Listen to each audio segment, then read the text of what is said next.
Özgür Asya Radyosu'nun bildirdiğine göre Çin'in işgali altındaki Doğu Türkistan'da Keriye hapishanesindeki yüzlerce Uygur mahkum hapishaneye ait 1650 dönümlük tarım arazisini kiralayan Han Çinli iş adamlarının yararına tarlada günde 12 ila 14 saat çalışmaya zorlanıyor.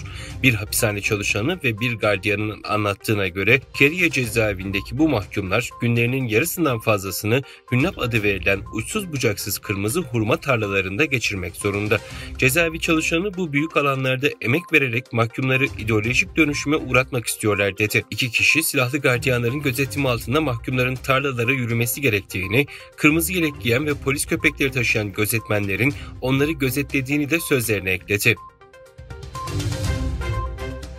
Köle işçi çalıştırmakla suçlanan Puma şirketinin icra kurulu başkanı, spor giyim şirketinin bu yıl Çin'de çift haneli büyümeye geri dönmeyi beklediğini ifade etti.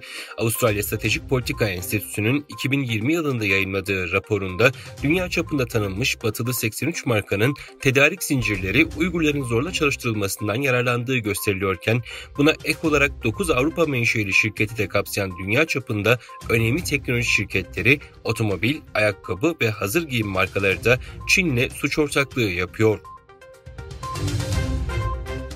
Birleşmiş Milletler Genel Sekreter Yardımcısı Martin Griffiths, İsrail'in Gazze'ye yönelik saldırılarına ilişkin insanlık sınıfta kalıyor açıklamasında bulundu. Çin Dışişleri Bakanı Wang Yi ise Gazze'ye saldırmaya devam eden İsrail'e son verin çağrısı yaptı. Ancak İslam dünyasının yöneticileri Çin'in Doğu Türkistan'da Uygurlara ve diğer Müslümanlara uyguladığı soykırıma yıllardır sessiz kalıyor.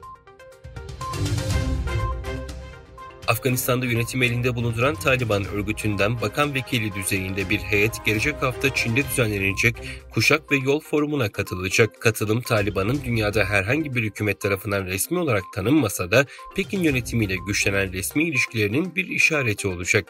Taliban yetkilileri daha önce ağırlıklı olarak Afganistan'ı ilgilendiren bölgesel toplantılara katılmıştı. Japonya yönetimi Çin'in artan askeri gücü ve Kuzey Kore'nin füze denemelerinin sıklaştığı bir dönemde alarma geçerek gelecek 5 yıl içinde savunma harcamalarını önemli ölçüde arttırmaya karar verdi. Ancak Temmuz ayında uzmanlardan oluşan bir panel tarafından hazırlanan rapor, silahlı kuvvetlerin personel eksikliği nedeniyle zayıflaması riskinin son derece yüksek olduğunu ortaya koydu. İsrail-Hamas çatışmasının başlamasının ardından Orta Doğu'ya giden ABD Dışişleri Bakanı Antony Blinken, Arap ülkelerinin ziyareti sonrası yeniden gezisinin ilk turu İsrail'e gidecek. Mekik diplomasisi yürüten Blinken, Perşembe günü İsrail'e gelmiş, ardından Ürdün, Suudi Arabistan, Katar, Birleşik Arap Emirlikleri ve Mısır'ı ziyaret etmişti. Halihazırda Kahire'de bulunan Blinken, Mısır Cumhurbaşkanı Abdülfettah Sisi ile görüşecek.